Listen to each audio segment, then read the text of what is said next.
तो कपास में जो भाव मिलेगा और सूत में जो मिलेगा उसमें दुगना तिगना फर्क है। तो ये पैसा किसान के घर में जा सकता है और गांव में उद्योग खड़ा हो सकता है। अब जीनिंग प्रेसिंग में हम देते, वो हमसे कपास लेता है, वो कपास खरीदता है।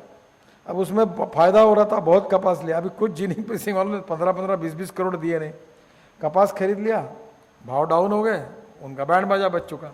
अब लोग उनके घर में चक्कर काट रहे, पैसा नहीं दे रहे करके।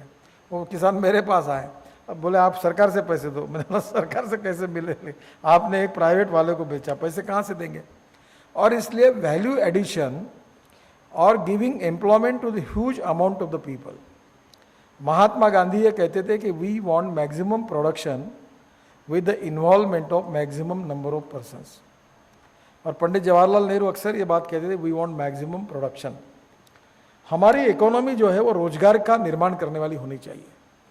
Maximum production not with machinery but maximum production with the involvement of maximum number of persons. और इसलिए गांव के जो गरीब लोग हैं उनके युवाओं को गांव के रोजगार देना। और रोजगार भी आजकल मनरेगा भी जो दर मिलता है, कम से कम 25,000 रुपये महीने से कम कोई आज जी नहीं सकता। आज महंगाई जिस प्रकार से 25,000 रुपये कम से कम मिलना चाहिए।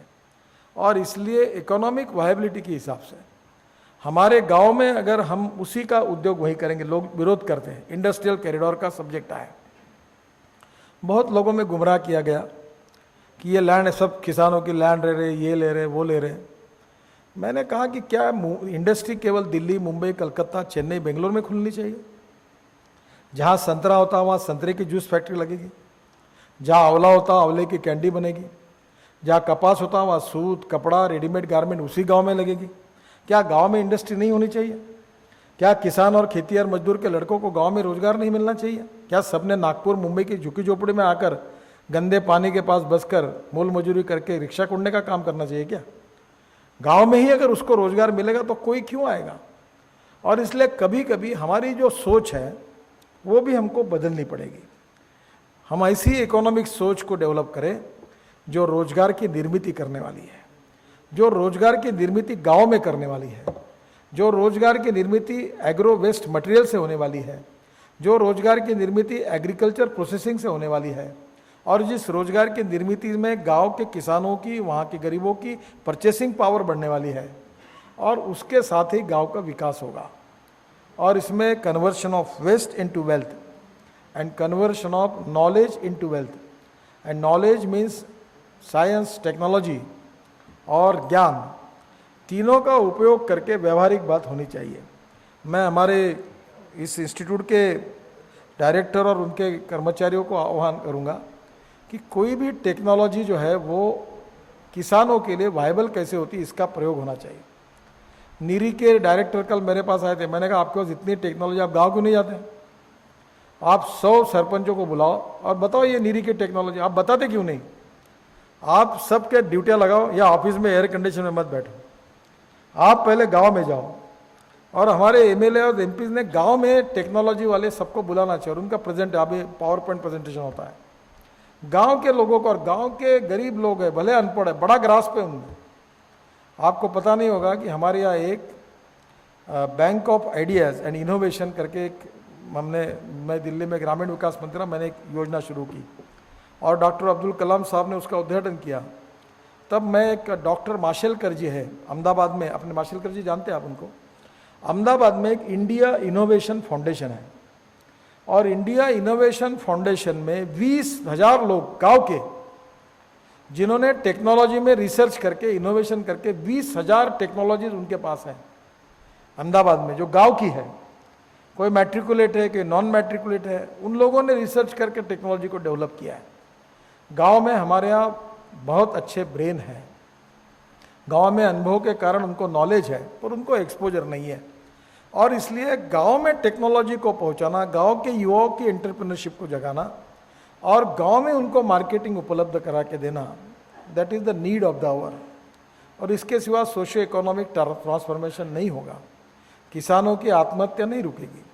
हमें इनोवेशन में सोचना होगा। मैं अभी ईरान में था, वहाँ 80 पैसे लीटर पेट्रोल है और मैं राष्ट्रपति को मिला तो उन्होंने कहा 2013 में भारत सरकार को पत्र दिया था कि हम 82 सेंट्स यानी $1 से भी कम हम लोग गैस देंगे। अभी हम जो यूरिया बनाते हैं वो $9 के भाव से बना रहे हैं और $1 से वो गैस दे रहे थे, हमने नहीं लिया। अब मैंने उनको कहा कि हम लेने के लिए तैयार है, मैंने प्रधानमंत्री से बात की और कहा आप दो। उन्होंने कहा अभी नहीं, वो 2013 की बात है, वो छोड़ दी। अभी $2.95। ईरान में यह जो चाबार है जहाँ हम अभी पोर्ट बना रहे हैं, वो मुंबई से दिल्ली जितना डिस्टेंस है उससे चाबार से मुद्रा या कांडला कम है। और अगर वहाँ यूरिया की फैक्ट्री हम डालते हैं तो हमारे देश के किसानों को आज की यूरिया की जो कीमत है उससे 30% 40% प्राइस में हम यूरिया दे सकते हैं। हमारा सरकार और उल्टा काम करती है। उन्होंने नाप्ता से यूरिया बनाने का प्रपोजल लाया कैबिनेट में, और प्रपोजल आने के बाद मेरा तो बहुत खून खवल गया। मैंने उनको डांटा सेक्रेटरी को, और मैंने बोला आपको लगता है नहीं क्या फुकट का माल है क्या, 4000 करोड़ वेस्ट करो, नाप्ता से क्यों यूरिया बनेगा। उनकी नोट वापस गई। अब जब हमारे पास 8.82 से $1 से भी कम रेट पर गैस मिलता है और उससे यूरिया बनेगा तो 25-30% 40% प्राइस में देश के किसानों को यूरिया मिल सकता है। वो करने के बजाय हम 40,000 रुपये टन के भाव से यूरिया नाप्ता से तैयार कर रहे हैं। कोई सोचता ही नहीं, कोई किसी को लेना देना ही नहीं है। ऐसा कैसे देश चलेगा।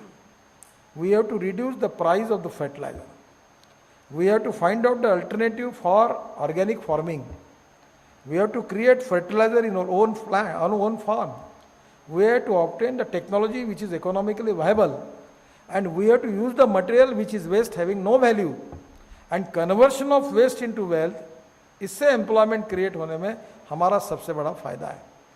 और इसलिए मैं तो अब ये सब देखते हुए तो मैं तो अपनी एक ही बात कहता हूँ कि पेट्रोल डीजल और गैस का ऑप्शन ढूंढो, क्योंकि ये देश ने कितनी भी मेहनत की तो भी 8 लाख करोड़ का इंपोर्ट है, और 8 लाख करोड़ के इंपोर्ट में अगर हम 2 लाख करोड़ भी गांव में अगर दे सकेंगे तो देश का तकदीर बदलेगा। ना प्याज लगा के फ़ायदा है, ना भिंडी लगा के फ़ायदा है, ना टमाटर लगा के फ़ायदा है। मैं एक बार टमाटर में खेती देखता था, ये H4 लगाया, H6 लगाया, वरलक्ष्मी लगाई, फिर लिमकर लगाई, फिर 1.5 फुट पे लगाई, 2x3 पर लगाई, फिर 4x3 पर लगाई, फिर 5x2 पे लगाई। हर साल वही होता था। 5 लाख का कपास हुआ और इंसेक्टिसाइड वाले का बिल 1.5 लाख रुपए का, खाद वाले का बिल 1 लाख रुपए का, मजदूरी का बिल कुछ नहीं, 5,000 रुपये मिलते नहीं थे, जाना आना फुकट, पेट्रोल का पैसा निकलता नहीं। कपास कितना हुआ? 5 लाख रुपए का। प्रॉफिट कितना हुआ? कुछ नहीं हुआ।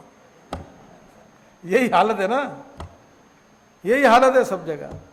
और ये इंसेक्टिसाइड वाले मार्केट कर रहे हैं खूब, रोज फोटो, ये किसान का फोटो, ये बीज लो, वो बीज लो, और बीज की कीमतें बढ़ा रहे हैं।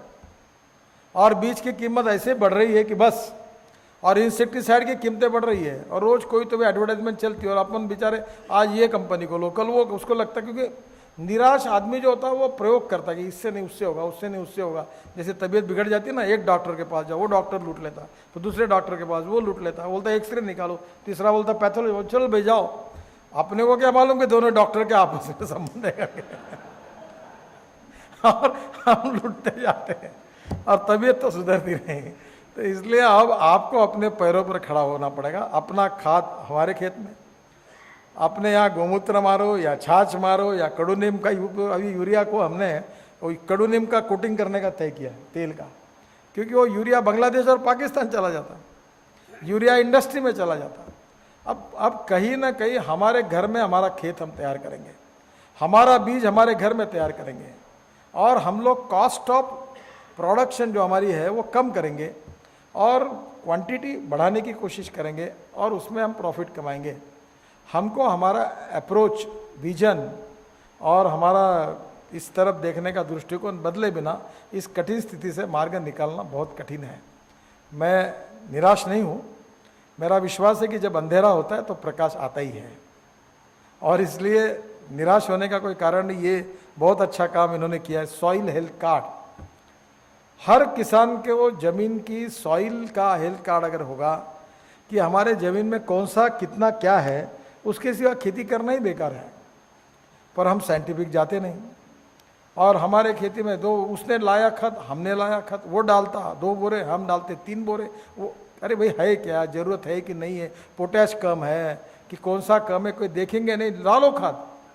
इससे नहीं हो पाएगा। अब हमको साइंटिफिक तरीके से प्रोफेशनल अप्रोच में कॉस्ट सेव करके और इनोवेशन से और टेक्नोलॉजी विथ इकोनॉमिक वायबिलिटी के साथ उपयोग करना होगा तो ही सक्सेस स्टोरी बनेगी। अन्यथा आज जो भी है वो भी खेती बेचने की स्थिति आएगी। और इस कठिन स्थिति में ये इकोनॉमिक वायबिलिटी को कैसे खड़ा करना और हिम्मत के साथ कैसे खड़े होना, इसमें मैं फिर से आप सबका अभिनंदन करूंगा कि इतने कठिन स्थिति में भी ये पैलेट बना रहे, मेहनत कर रहे हैं, अच्छी बात है। और यही ऐसा ही लोग एक आइकॉन करके बाकी लोगों के सामने हैं और निश्चित रूप से मैं उनको भी शुभकामनाएं देता हूं। और इस वर्कशॉप में से आप भी एक्सपेरिमेंट करिए। पर एक बात मैं टेक्नोलॉजी कहने वाले लोगों को कहूँगा कि कैपिटल इन्वेस्टमेंट इनकी है।